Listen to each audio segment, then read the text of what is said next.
जाए? अगर सरकारी विद्यालयों में माने क्वालिटी एजुकेशन की कमी है, अगर ये शिक्षा मंत्री पकड़ रहे हैं तो हम मानते हैं कि वो सही बात पकड़ रहे हैं, बीमारी पकड़ रहे हैं। लेकिन वो चाहते हैं कि एग्ज़ाम से इसका सोल्यूशन निकल जाएगा, तो आप बीमारी पकड़ के गलत जगह इलाज कर रहे हैं। सर दर्द है तो सर दर्द का ही दवाई खाइए, पेट दर्द का दवाई खाने की ज़रूरत नहीं है।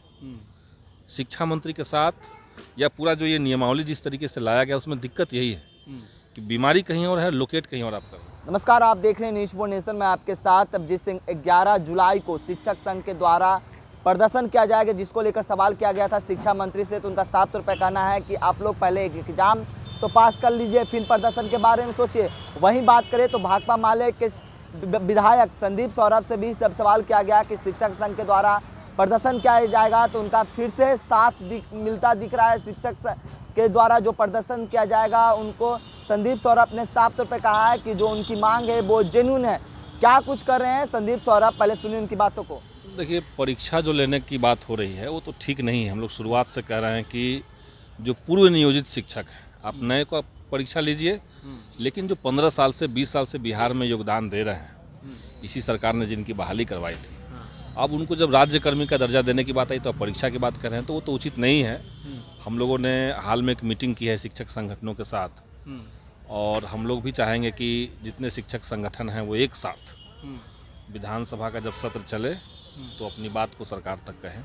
शिक्षा मंत्री ने कहा है कि गुणवत्ता शिक्षा जो है वो तमाम विद्यालयों में बहाल हो, और जो इसका विरोध कर रहे हैं वो नहीं चाहते कि सरकारी विद्यालय में भी जो अच्छी शिक्षा है वो मुहैया कराई जाए। अगर सरकारी विद्यालयों में माने क्वालिटी एजुकेशन की कमी है, अगर ये शिक्षा मंत्री पकड़ रहे हैं तो हम मानते हैं कि वो सही बात पकड़ रहे हैं, बीमारी पकड़ रहे हैं।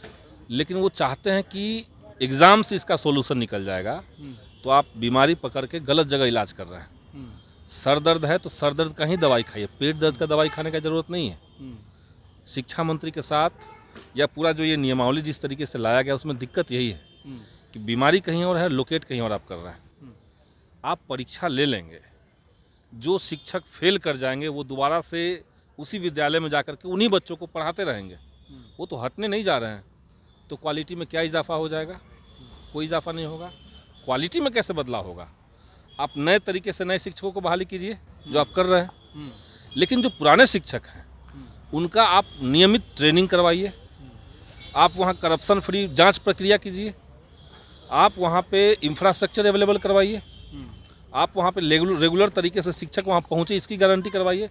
परीक्षा से कुछ नहीं हो जाएगा। परीक्षा ले लेंगे 4 लाख में 3 लाख फेल कर जाएंगे तो क्या कल सरकार कहेगी कि हम 3 लाख फेल टीचर से बच्चों को पढ़वा रहे हैं? और इसी के लिए हम अरबों रुपए जो है साइकिल योजना और पोशाक योजना में देते हैं।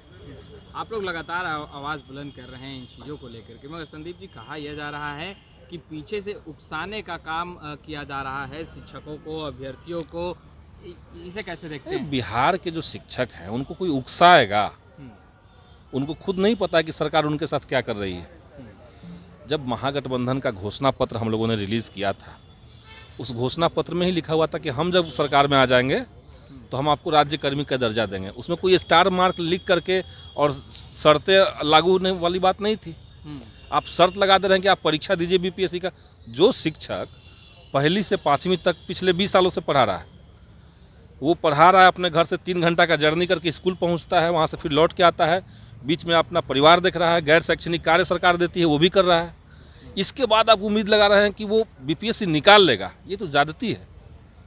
कैसे निकाल लेगा? संदीप जी, शिक्षा मंत्री कहते हैं कि आप लोग लगातार शिक्षक संघ के साथ हैं, लेकिन शिक्षा मंत्री कहते हैं जो भी उनके साथ दे रहे हैं वो सिर्फ अपने चेहरा चमकाने के लिए इस तरह के बात कर रहे हैं। चेहरा चमकाना होता है तो हम लोग बोरोलिन लगाते हैं चेहरा में, ये सब काम करने से चेहरा नहीं चमकता है, ठीक ना? चेहरा चमकाने की बात ही नहीं है। शिक्षक अभ्यर्थियों के साथ गलत हो रहा है, माने शिक्षकों के साथ गलत हो रहा है। आप बताइए ना कि सरकार ने कहा कि हम 10 लाख लोगों को रोजगार देंगे, कहा, उसमें से एक बड़ा माध्यम था शिक्षक बहाली।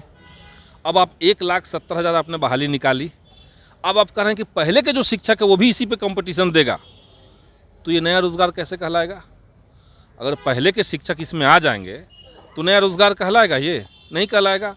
और उनकी जो सीटें अब तक थी वो तो अपने सीट पर थे तब न 3 लाख सीट खाली थी, 2.25 लाख सीट खाली थी। अब वो अगर यहाँ से आकर के यहाँ आ जाएंगे तो सीट भर तो नहीं जाएगी, तो आपका फिर से क्राइसिस बना रहेगा। इसीलिए ये जो 1,70,000 बहाली है, इस पे पूरी तरीके से नए बच्चों का आपको परीक्षा लेना है बीपीएससी का, आप लीजिए, वैसे बहाली कीजिए।